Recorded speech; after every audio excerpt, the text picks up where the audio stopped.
gas tax holiday that could come by the end of the week. Joining us right now is North Carolina Congressman Greg Murphy. He's a member of the Ways and Means Committee in the House and vice chairman of the GOP Doctors Caucus. Congressman, it's great to see you this morning. Thanks so much for being here. Good morning, Maria. Hope you're doing well. It feels like every time the president talks about this, he reiterates that, look, we're in a transition. And yeah, suck it up. You have to pay gasoline prices up at these elevated prices in order to come out on the other side and buy an electric vehicle. Is that what this is about? It is, Maria. You know, I was thrilled to be able to buy gas for $4.34 last night. You know, the Biden and his administration, the progressive left, are chasing this chaotic dream that if we all go to renewables, world climate change will stop happening. You know, let's just be real about this. Climate change has happened on this earth for billions of years. We want our environment to be clean. I mean, who doesn't? But, you know, we actually ought to be spending, instead of the billions and trillions of dollars and bankrupting the world in America, for that matter, rather to be working on adaptation rather than changing things that are really not going to matter at all. And he's actually intentionally, and I think he's even stated this, he's intentionally pushing things up to cause enough pain to force people onto this progressive left agenda. And sadly enough, the American people are the ones who are suffering because of that. This is just extraordinary. But, Congressman, is this his idea, or is this the extreme left? I mean, look, you're the head of the Doctors Caucus. We've got to be honest in terms of what we see here. All of a sudden, the mainstream media is starting to talk about the president's mental capacity, the president's current state of being, given all of the gaffes, and watching the president make these gaffes is really hard to look at. What is your take in terms of what is going on with this president? Well, you know, Maria, from the very beginning, we've all had questions about whether he had the vigor or whatever to sustain the challenges of a presidency. Whether he's all there upstairs, we've seen very momentous glimpse of his inability to comprehend and to speak correctly. You know, we all make gaffes every once in a while. Of course, that's part of being human. Who is controlling the presidency really is the main question. I believe for a great part Obama. This is really his third term. And I think the progressive left has hijacked Biden. And I think his agenda is put forth in front of him that, hey, you believe this is where we're taking the presidency. And I say this is going to be very important because when the November elections come around and Republicans take back the House and the Senate, we have precedent. You know, Clinton in his term when this happened actually pivoted. It's going to be very interesting to see if Biden is able to do that. I don't think he will. I don't think the progressive left will allow him to do that. Yeah, and of course, inflation is his biggest problem right now. But it all started because he kept pushing more spending and more spending, and too many dollars chasing too few goods. All of that money hasn't even gone out yet.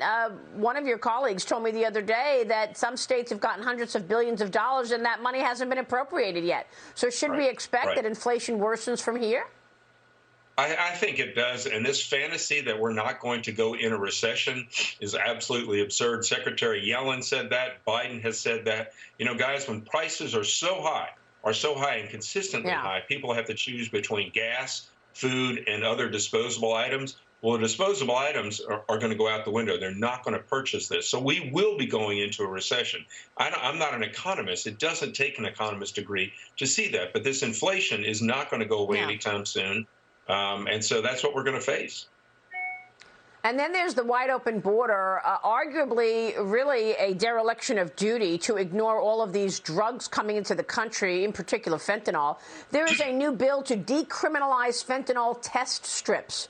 It was passed by the Pennsylvania House. The strips are used to identify fentanyl and other potentially deadly chemicals on any product. There were over 70,000 drug overdose deaths from the synthetic opioids, mostly fentanyl, in 2021, which is a 91% increase from 2019. Congressman, we know that just in the last year we had 107,000 deaths related to fentanyl, and yet this president has yet to raise the issue and discuss telling the Chinese, telling Mexico to stop pushing fentanyl into this country.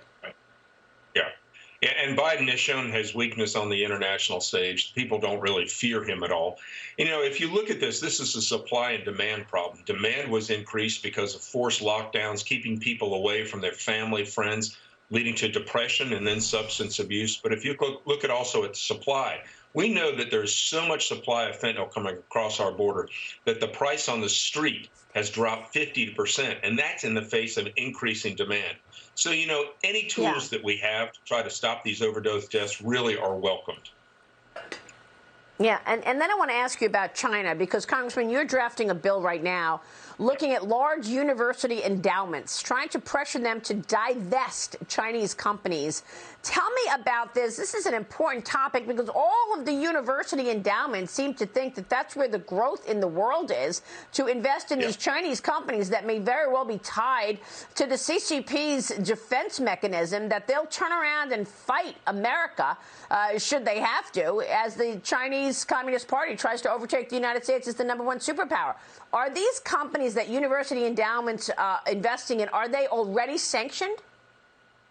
Well, here's the deal. You know, Maria, we are at war with China, whether people want to admit it or not. They are literally trying to push world dominance, and we're in their way. So our tax dollars, you know, here we are with all these large endowments, Harvard, Yale, MIT, et cetera. So many of those dollars are going to invest in a country that wants to see our demise. And so what we're basically doing is saying, hey, look, you know, you need to divest from China because they want to bring our downfall. And we sent letters out, and we had some complaints coming back and saying, kind of, why are you picking on us? Well, because of their tax advantage status. You know, and the precedent has been set already by them. I knew this when I was on my college board, for divesting out of social justice themes, fossil fuels, for example, like we were talking about. So it can be done. There is no reason that institutions that have tax advantage status in this country should be feeding our biggest enemy. So that's what we're doing. We're going after those things. And I don't think they have a leg to stand on. I think for national security reasons, we need to stop investing in the country that wants to destroy this great nation.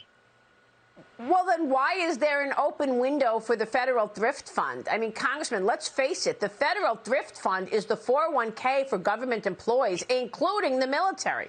And yet they have this open window right now to invest in Chinese stocks that are tied to the CCP that may very well come back and try to fight those very investors. Well, Maria, you know, you and I wonder what the ties with Biden and Hunter Biden are with China. So I don't think he wants to. He didn't want to poke the bear with Russia. I don't think he wants to poke the panda with China. But this is real. This is a real and present danger to the existence of this country, and we have to fight it in any way possible. I understand. Congressman, it's good to see you this morning. Thanks very much. Greg Murphy joining us this morning.